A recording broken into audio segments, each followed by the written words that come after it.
అందరికీ నమస్కారం. అందరూ ఎలా ఉన్నారండి? నేనైతే బాగున్నాను. మీరు కూడా బాగున్నారని, అలానే బాగుండాలని మనస్ఫూర్తిగా కోరుకుంటూ ఈరోజైతే వీడియోని స్టార్ట్ చేస్తున్నాను. నేను షేర్ చేసే ఈ వీడియో మీకు యూజ్ అవుతుందని అనుకుంటున్నాను. ఫస్ట్ అయితే నేను షేర్ చేసే ఈ వీడియోని మీరు కంప్లీట్గా చూడండి.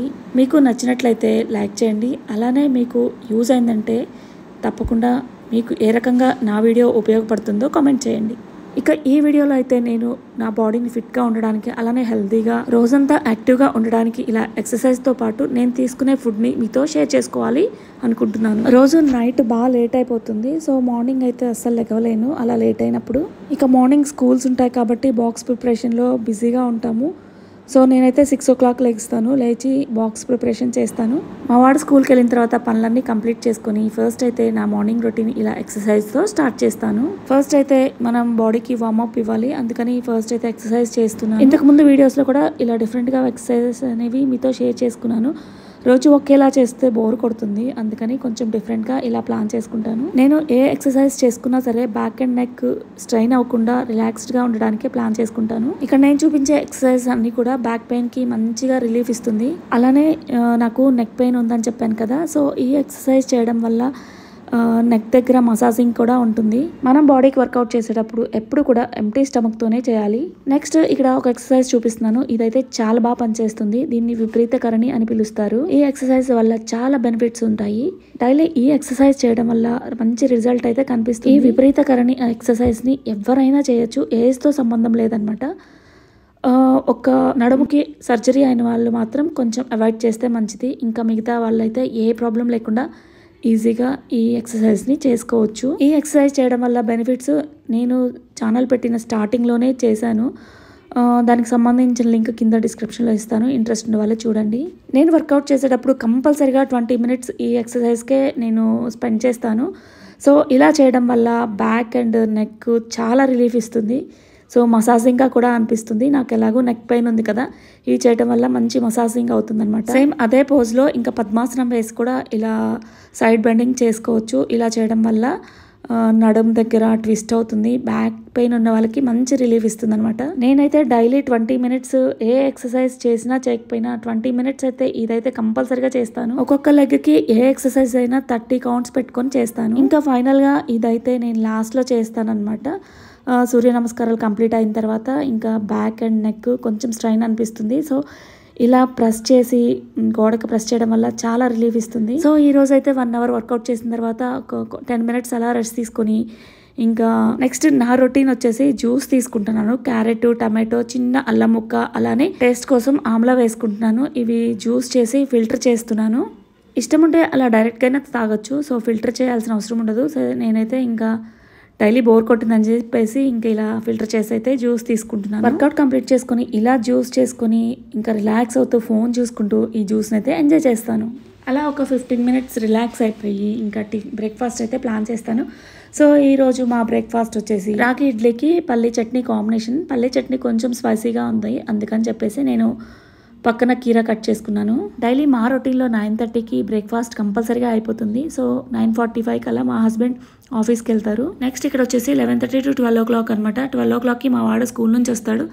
ఇప్పుడు ఎగ్జామ్స్ నడుస్తూ ఉన్నాయి కదా, స్కూల్స్ అయితే హాఫ్ డేనే ఉంటాయి. సో 12:15 అలా వచ్చేస్తాడు. మార్నింగ్ బ్రేక్ఫాస్ట్ ఇంకా స్కూల్లోనే తినేస్తాడనమాట. సో ఆకలితో వస్తాడు కదా, లంచ్కి అయితే ఇంకా 1:30కి అలా తినేస్తాము. మధ్యలో గ్యాప్ ఉంటుంది కదా, సో ఆ గ్యాప్లో ఇలా ఫ్రూట్ కట్ చేసి ఇస్తున్నాను అనమాట. అన్ని ఫ్రూట్స్ కన్నా గ్రేప్స్లో కెమికల్స్ ఎక్కువ యూజ్ చేస్తారు, అందుకనేసి నేను నీళ్ళల్లో సాల్ట్ వేసేసి కనీసం 1 hour అయినా అలా నానబెట్టేసి ఉంచేస్తాను. సో మా వాడు డ్రాగన్ ఫ్రూట్ ఇష్టంగా తింటాడు. సో ఇది ఫ్రిడ్జ్లో పెట్టి ఒక 2 days అవుతుంది, కోయడం మర్చిపోయాను. ఇంకొక 2 daysలో మేము ఊరు వెళ్ళిపోతాం అనమాట. అందుకని చెప్పేసి ఇంకా అన్నీ ఒకేసారి తినలేము. ఫ్రిడ్జ్ నిండా ఫ్రూట్స్ అయితే ఉన్నాయి. రోజు ఫ్రూట్స్ని ఖాళీ చేయాలని చెప్పేసి ఇంక ఇలా ఫ్రూట్ బౌల్ చేసిద్దాం అనుకున్నాను. మాకైతే వెజిటబుల్ తొక్కల కన్నా ఇలా ఫ్రూట్స్ తొక్కలు అయితే ఎక్కువ వస్తుంటాయి. దాన్ని అయితే నేను డస్ట్బిన్లో వేయకుండా ఇలా స్టోర్ చేసేసి నా కుండీల్లో, అంటే పైన టెర్రస్ పైన కుండీల్లో కంపోస్ట్గా యూజ్ చేస్తాను. మామూలుగా అయితే వెజిటబుల్స్ కానీ ఇలా ఫ్రూట్స్ కానీ నాకైతే అన్విత మంచిగా కట్ చేసి ఇస్తుంది. సో తనైతే ఊర్లో లేదు. రోజులో నేను ఎక్కువగా అన్నిటికన్నా ఫ్రూట్స్ తినడానికే ఇష్టపడతాను. అందులోనూ ఇలా కలర్ఫుల్గా ఫ్రూట్స్తో ప్లేట్ని అరేంజ్ చేసుకుంటే చూడటానికి బాగుంటుంది, తినడానికి కూడా బాగుంటుంది. మామూలుగా అయితే ఫ్రూట్స్ చాలా టేస్టీగా ఉన్నాయి, అంటే ఆరెంజెస్ ఒకసారి పుల్లగా ఉంటాయి కదా, కానీ ఈసారి అయితే చాలా టేస్టీగా ఉన్నాయి. అలానే పప్పాయ అయితే ముందు రోజే కట్ చేసి పెట్టుకున్నాను, ఎందుకంటే తొందరగా పండిపోయింది అనమాట. సో బయట ఉంటే పాడవుతుంది కదా అనేసి ఇంకా ఫ్రిడ్జ్ లో కట్ చేసి పెట్టేశాను. అలానే ఫ్రిడ్జ్ లో ఇంకా స్ట్రాబెరీస్ కూడా ఉన్నాయి. మా వాడికి స్ట్రాబెరీస్ అన్నా కూడా చాలా ఇష్టంగా తింటాడు. మా ఇంట్లో అయితే నేను అన్విత బాగా ఫ్రూట్స్ అయితే ఇంట్రెస్ట్ గా తింటాము. సో మా వాడైతే ఇలా కట్ చేసి ఇస్తే బాగా ఇష్టంగా తింటాడు. ఇక 12 o'clock అప్పుడు ఇలా మా వాడితో పాటు నేను కూడా ఈ ఫ్రూట్స్ అన్ని తినేసాను. ఇంక ఇప్పుడైతే 12:30 అయిపోయింది అనమాట. 12:30 to 1:30 అంటే 1:30కి మా హస్బెండ్ లంచ్కి వస్తారు. ఈ లోపు లంచ్ ప్రిపరేషన్ స్టార్ట్ చేస్తాను. మామూలుగా అయితే స్కూల్ ఉంటే మార్నింగే అయిపోతుంది. సో ఈ హాఫ్ డే స్కూల్స్ కదా, సో మార్నింగ్ అయితే ఓన్లీ బ్రేక్ఫాస్ట్ చేసి ఇచ్చేసాను మా వాడికి. ఒక 2 daysలో ఊరు వెళ్తున్నామని చెప్పేసాను కదా, ఫ్రిడ్జ్లో వెజిటేబుల్స్ అన్నీ ఖాళీ అయిపోయాయి. సో ఆకుకూర ఒక్కటే ఉందన్నమాట. సో యూజువల్గా నేను మెంతాకుంటే మేతి రైస్ చేస్తాను. సో ఇంకా ఈవినింగ్ కూడా కర్రీ కావాలి కదా మళ్ళీ చపాతీకి అని చెప్పేసి ముందుగానే ఇలా పప్పు అయితే చేశాను. ఇంకా ఫ్రిడ్జ్లో కొత్తిమీర కూడా చాలా ఉంది, వాడేసేయాలి కదా అని చెప్పేసి ఎక్కువ వేసేసాను. ఫ్లేవర్ అయితే బాగా వచ్చింది. ఇక పక్కన పప్పుకి ఫ్రై ఉండాలి కదా, సో అప్పటికప్పుడే అనుకున్నాను ఫ్రిడ్జ్ ఓపెన్ చేస్తే ఏమీ లేవు, క్యారెట్ బీట్రూట్ ఉందనమాట. అవి జ్యూస్ చేసుకోవడానికి ఎక్కువ యూస్ చేస్తాను. ఇలా కర్రీ చాలా తక్కువ చేస్తానన్నమాట. సో ఇంకా ఎక్కువ ఉన్నాయి కదా అనేసి ఇంకా వాటిని కూడా కర్రీ చేద్దామనేసి వాటిని అయితే తురిమేసాను. ఇంకా అలానే ఫ్రిడ్జ్ లో పచ్చి కొబ్బరి కూడా ఉంది. సో ఈ 3 కాంబినేషన్స్ చాలా బాగుంటుంది. ఫ్రై చాలా తక్కువ ఆయిల్ వేసుకుని ఫ్రై చేసుకుంటే చాలా బాగా టేస్టీ ఉంటుంది. అందులోనూ ఈ పాన్ లో పోపు పెట్టేసి ఇంకా ఉల్లి ముక్కలు పచ్చిమిరకాయలు కూడా వేసుకుని అవి వేగిన తర్వాత దానిలో కొంచెం అల్లం వెల్లిపాయ పేస్ట్ అలానే పసుపు కూడా వేసుకుని అవి కూడా ఫ్రై చేసుకోవాలి. సో ముందుగా మనం తురిమి పెట్టుకున్న క్యారెట్ బీట్రూట్ని అయితే యాడ్ చేశాను. సో కొబ్బరిని అయితే ముందే వేయకూడదు అనమాట, సో తొందరగా మాడిపోతుంది. అందుకని చెప్పేసి ఫస్ట్ అయితే ఇవి వేసుకొని కొంచెం ఉప్పు వేసుకొని ఇంకా ఆ పాన్ మీద మూత పెట్టేసామంటే ఒక 2 minutesకి బాగా మగ్గిపోతుంది. సో దీన్ని ఎక్కువగా కూడా ఫ్రై చేయని అవసరం లేదనమాట, పచ్చివాసన పోయే వరకు ఉంటే సరిపోతుంది. ఇంకా లాస్ట్లో కొబ్బరి వేసేసి ఇంకా ఫైనల్గా సంబార్ కారం యాడ్ చేస్తున్నాను. అంతే, ఇంకా స్టవ్ ఆఫ్ చేయడమే అనమాట. ఇది వచ్చేసి లంచ్ టైంకి నేను చపాతీ చేసుకున్నాను.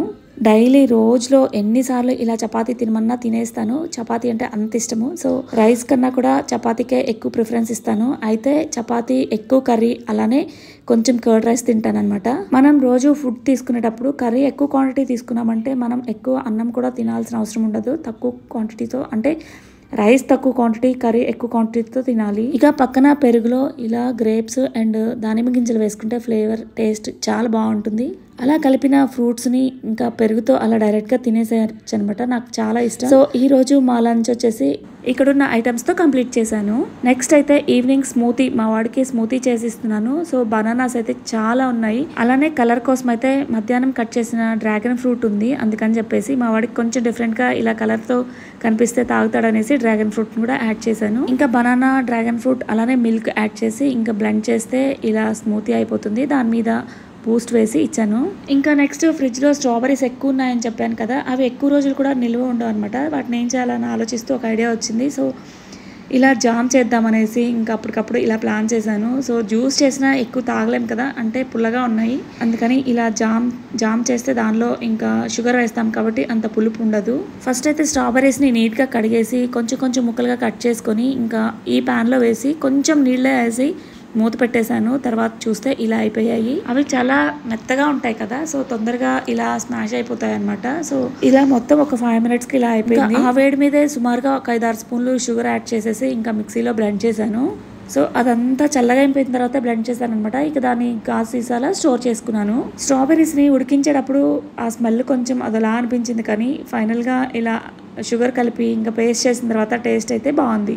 ఎలాగో నేను డైలీ స్మూతీస్ చేస్తూ ఉంటాను, దానిలో ఇది కలుపుకుంటే కొంచెం కలర్ మారి పిల్లలు కొత్తగా ఉంటుంది, పిల్లలు తాగడానికి కూడా కొంచెం ఇంట్రెస్ట్ చూపిస్తారని చెప్పేసి ఇలా చేశాను. సో తక్కువ క్వాంటిటీయే కదా, 1 week అయినా అలా బయట అయితే ఉంటుంది. అయినా సరే ఇంకా నేనైతే ఫ్రిడ్జ్లో స్టోర్ చేశాను.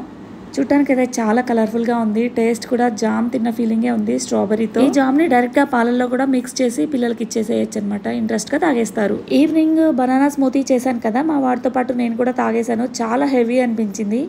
సో డిన్నర్ స్కిప్ చేయాలనుకున్నాను. సో అలా ఇప్పుడు ఆకలి వేయకపోయినా ఇంకా నైట్ పడుకున్నప్పుడు కంపల్సరీగా ఆకలిస్తుంది నాకు.